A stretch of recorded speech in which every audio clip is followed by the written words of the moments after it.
Hi friends, welcome to my channel. ಇದು ಬಂದು October 7th log.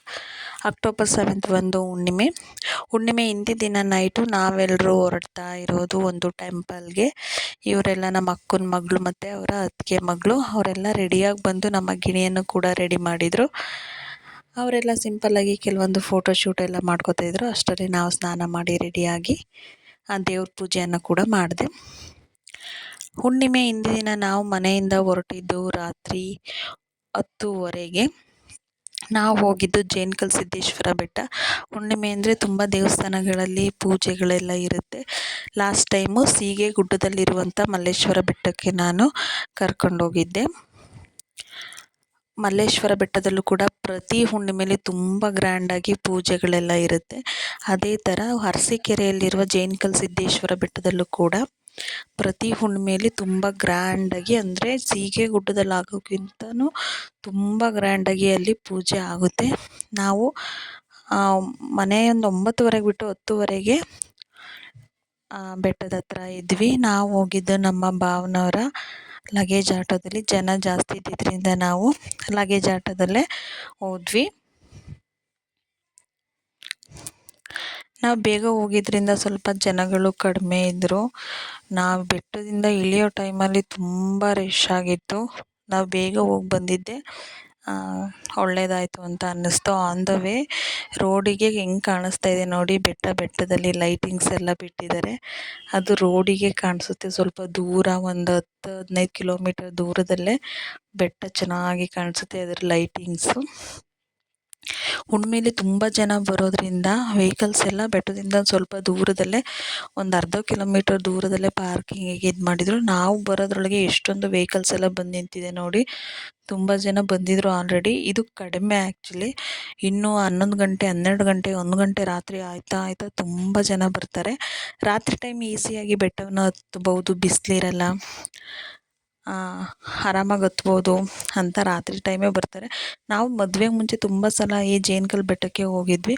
ಮದುವೆ ಆದಮೇಲೆ ಇದೇ ಫಸ್ಟ್ ಟೈಮ್ ನಾನು ಜೇನ್ಕಲ್ ಬೆಟ್ಟಕ್ಕೆ ಬರ್ತಾ ಇರೋದು. ನಮ್ಮ ಮನೆಯವರು ಬೆಟ್ಟ ಎಲ್ಲ ಹತ್ತಕ್ಕಾಗಲ್ಲ ಅಂತ ಬರಲಿಲ್ಲ. ನಾವೆಲ್ಲರೂ ಕೂಡ ಬೆಟ್ಟ ಹತ್ತಕ್ಕೆ ಹೋದ್ವಿ.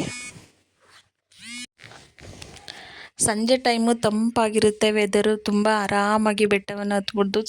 ಸ್ವಲ್ಪನೂ ಸುಸ್ತು ಅನಿಸಲ್ಲ. ಚಿಕ್ಕ ಮಕ್ಕಳು ಕೂಡ ಆರಾಮಾಗಿ ಬೆಟ್ಟವನ್ನು ಹತ್ತಾ ಇರ್ತಾರೆ.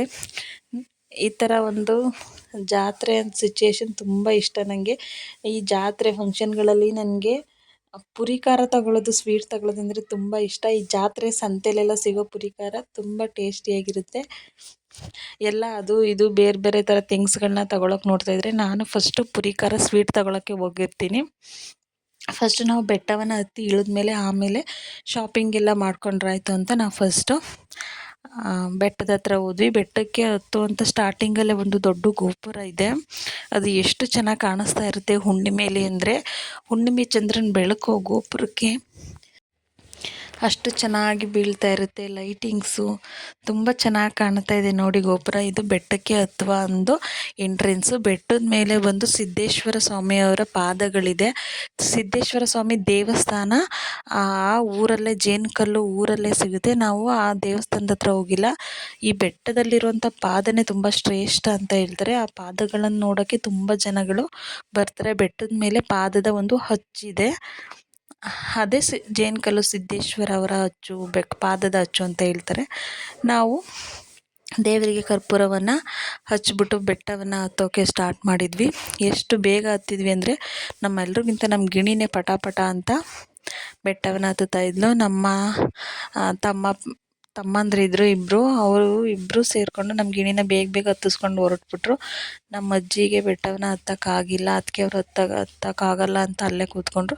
ನಾವೆಲ್ಲರೂ ಬೇಗ ಬೆಟ್ಟದ ಮೇಲೆ ಹತ್ತಿದ್ವಿ. ನೋಡಿ ಎಷ್ಟು ಫ್ರೀ ಆಗಿದೆ ನಾವು ಹತ್ತಬೇಕಾದ್ರೆ. ಬಟ್ ನಾವು ಇಳಿಬೇಕಾದ್ರೆ ಬೆಟ್ಟದ ಕೆಳಗಿಂದನೇ ಕ್ಯೂ ಸ್ಟಾರ್ಟ್ ಆಗಿತ್ತು. ತುಂಬ ಜನ ಇದ್ದರು. ಅವರಿಗೆ ಬೆಟ್ಟ ಹತ್ತಕ್ಕೆ ಜಾಗನೇ ಇರಲಿಲ್ಲ. ಲೈನ್ ಮೂವ್ ಆಗ್ತಾ ಬೆಟ್ಟವನ್ನು ಹತ್ತುತ್ತಾಯಿದ್ರು.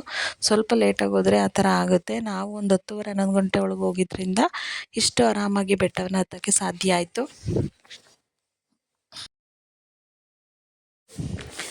ಬೆಟ್ಟವನ್ನು ಹತ್ತಿದ ಮೇಲೆ ಬೆಟ್ಟದ ಮೇಲೇ ಒಂದು 2 ರೌಂಡು ಕ್ಯೂ ಇರುತ್ತೆ.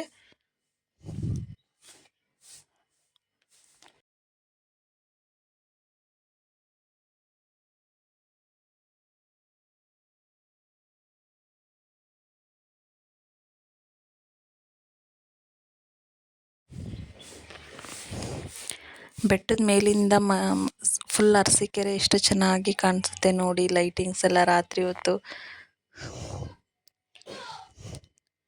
ಇದು ಬಂದು ಸಿದ್ದೇಶ್ವರ ಸ್ವಾಮಿಯವರ ಪಾದದ ಗುರುತು. ಸುಮ್ಮನೆ ಮಂಟಪ ಥರ ಕಟ್ಟಿದ್ದಾರೆ ಅದ್ರ ಮೇಲೆ, ಅಲ್ಲೇನು ದೇವಸ್ಥಾನ ಇಲ್ಲ.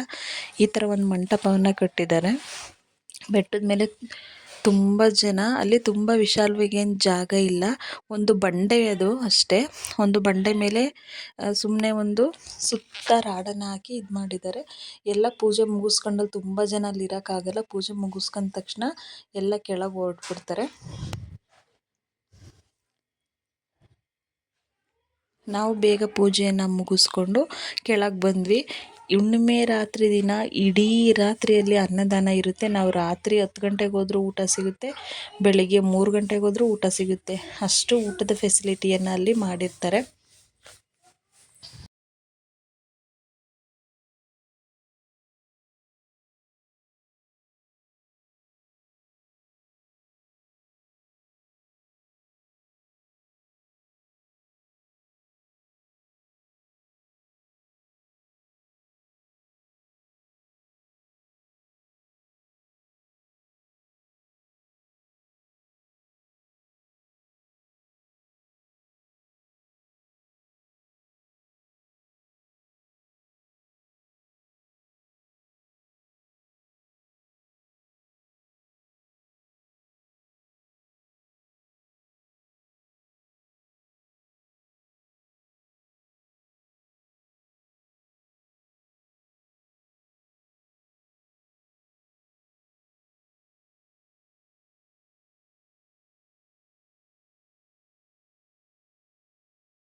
ನಮ್ಮ ಮನೆಯವರು ಬೆಟ್ಟದ ಮೇಲೆ ಬಂದಿಲ್ಲ, ಬಟ್ ನಾವು ಬೆಟ್ಟದಿಂದ ಇಳಿಯೋವರೆಗೂ ಅಲ್ಲೇ ವೆಯ್ಟ್ ಮಾಡ್ತಾಯಿದ್ರು.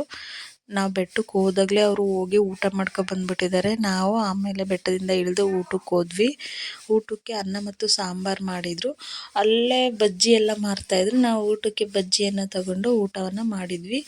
ಅಲ್ಲಿ ಏನಂದರೆ, ಊಟ ಮಾಡಿ ತಟ್ಟೆನ ತೊಳೆದಿಡಬೇಕು, ಮತ್ತು ಅದೇ ತಟ್ಟೆನ ಬೇರೆಯವರು ತೆಗೆದು ತೊಳ್ಕೊಂಡು ಯೂಸ್ ಮಾಡ್ತಾರೆ. ಇದಾಗಿತ್ತು ಜೇನ್ಕಲ್ ಸಿದ್ದೇಶ್ವರನ ಒಂದು vlog. Thank you for watching.